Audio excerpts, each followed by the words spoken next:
اللہ نے فرمایا میں تم پر ضرور خوان نازل فرماؤں گا، لیکن جو اس کے بعد تم میں سے کفر کرے گا اسے ایسا عذاب دوں گا کہ اہل عالم میں کسی کو ایسا عذاب نہ ہوگا۔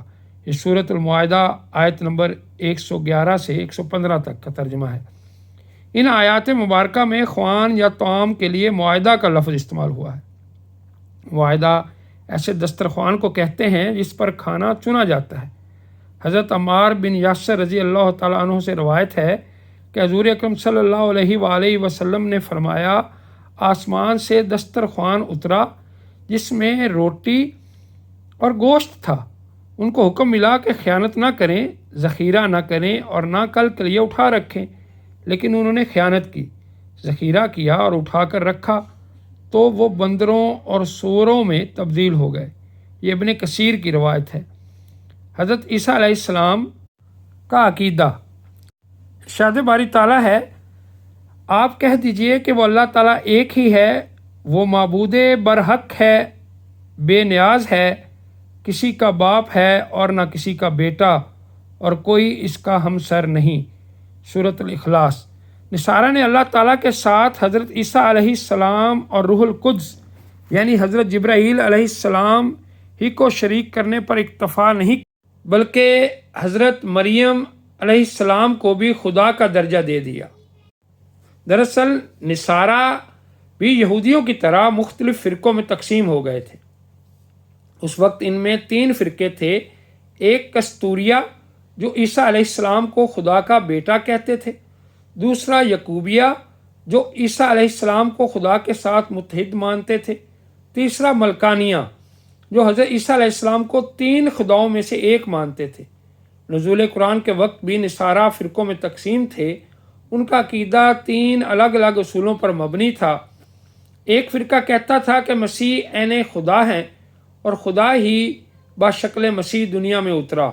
دوسرے فرقے کا کہنا تھا کہ مسیح ابن اللہ ہے، اور تیسرا فرقہ دعویٰ کرتا تھا کہ وحدت کا راز 3 میں پوشیدہ ہے، یعنی باپ، بیٹا اور مریم۔ اس جماعت میں بھی 2 گروہ تھے۔ دوسرا گروہ حضرت مریم علیہ السلام کی جگہ روح القدس کو شامل کرتا تھا، غرض وہ حضرت مسیح کو ثالث ثلاثہ تسلیم کرتے تھے۔ یہ معرف القرآن صفحہ نمبر 618 پہ یہ درج ہے۔ اللہ تعالیٰ نے قرآن کریم میں فرمایا اے اہل کتاب اپنے دین میں حد سے نہ بڑھو، سوا کچھ نہ کہو۔ مسیح مریم کے بیٹے اللہ کے رسول اور اس کا کلمہ تھے، اور 3 خدا کہنے سے باز آ جاؤ، یہی تمہارے لیے بہتر ہے۔ اللہ ہی معبود واحد ہے اور اس سے پاک ہے کہ اس کی اولاد ہو۔ جو کچھ زمین آسمانوں میں ہے سب اسی کا ہے، اور اللہ کارساز ہے۔ یہ سورۃ نساء کی آیت نمبر 171 ہے۔ سورۃ المائدہ میں ارشاد ہے یقیناً وہ لوگ کافر ہو گئے جنہوں نے کہا مسیح ابن مریم ہی اللہ ہے۔ آپ کہہ دیجئے کہ اگر اللہ تعالیٰ مسیح، ان کی والدہ اور روئے زمین کے سب لوگوں کو ہلاک کرنا چاہے تو کون ہے جو اللہ تعالیٰ پر کچھ اختیار رکھتا ہے؟ یہ آیت نمبر 17 ہے۔ سورہ مریم میں اللہ تعالیٰ ایسے کہنے والوں کو عذاب الہی یاد کرواتے ہیں۔ ارشاد باری تعالیٰ ہے اور کہتے ہیں کہ اللہ بیٹا رکھتا ہے، تم بہت بری بات زبان پر لاتے ہو۔ قریب ہے کہ اس سے آسمان پھٹ جائیں اور زمین شک ہو جائے اور پہاڑ ریزہ ریزہ ہو جائیں کہ وہ اللہ کی اولاد ثابت کرنے بیٹھے ہیں، اور اللہ کو شایان شان نہیں کہ کسی کو بیٹا بنائے۔ یہ آیت نمبر 88 سے 92 ہے۔ ڈیئر ویورز، اب ہم بات کرتے ہیں حضرت عیسیٰ علیہ السلام کے قتل کے منصوبے کی۔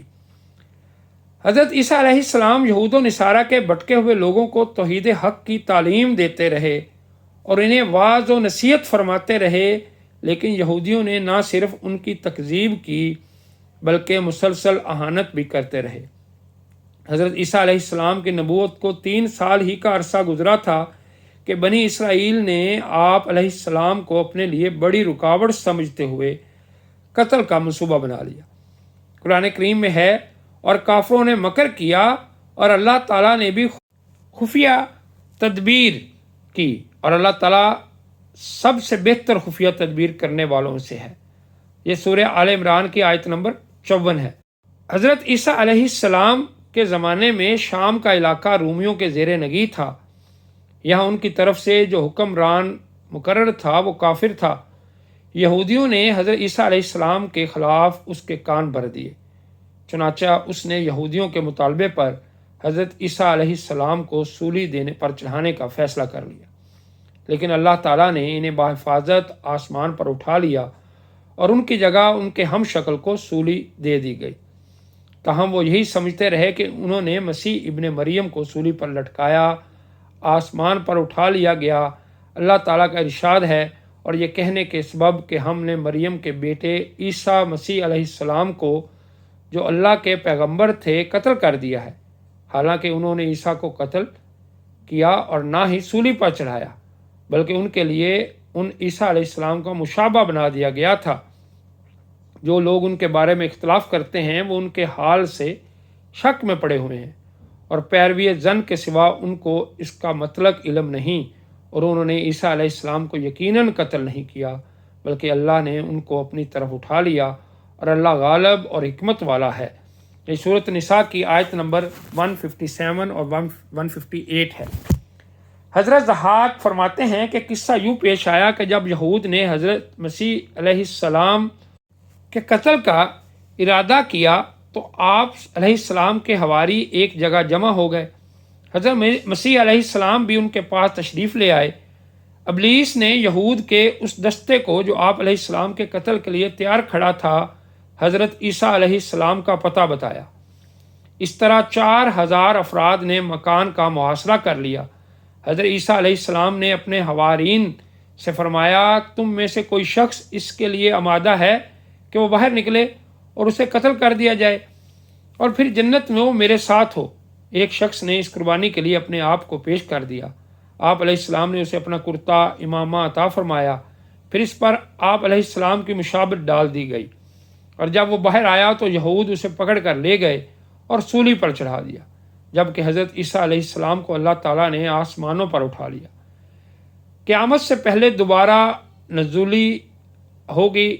نبی کریم صلی اللہ علیہ وسلم کے امتی کی حیثیت سے حضرت عیسیٰ علیہ السلام کا دوبارہ نزول ہوگا۔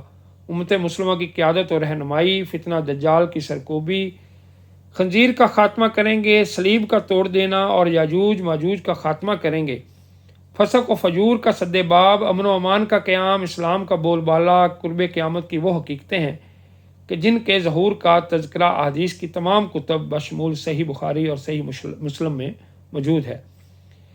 ان تمام باتوں کا ذکر ہم انشاءاللہ تعالیٰ اپنی نیکسٹ ویڈیو میں کریں گے۔ امید کرتا ہوں کہ یہ معلومات آپ کے علم میں اضافہ کر رہی ہوں گی اور آپ اس سے خوب فائدہ اٹھا رہے ہوں گے۔ انشاءاللہ تعالیٰ اپنی نیکسٹ ویڈیو میں آپ سے دوبارہ ملاقات ہوگی۔ میرے چینل کو سبسکرائب کرنا، لائک کرنا اور شیئر کرنا مت بھولیے گا۔ اپنی اگلی ویڈیو تک کے لیے اللہ حافظ۔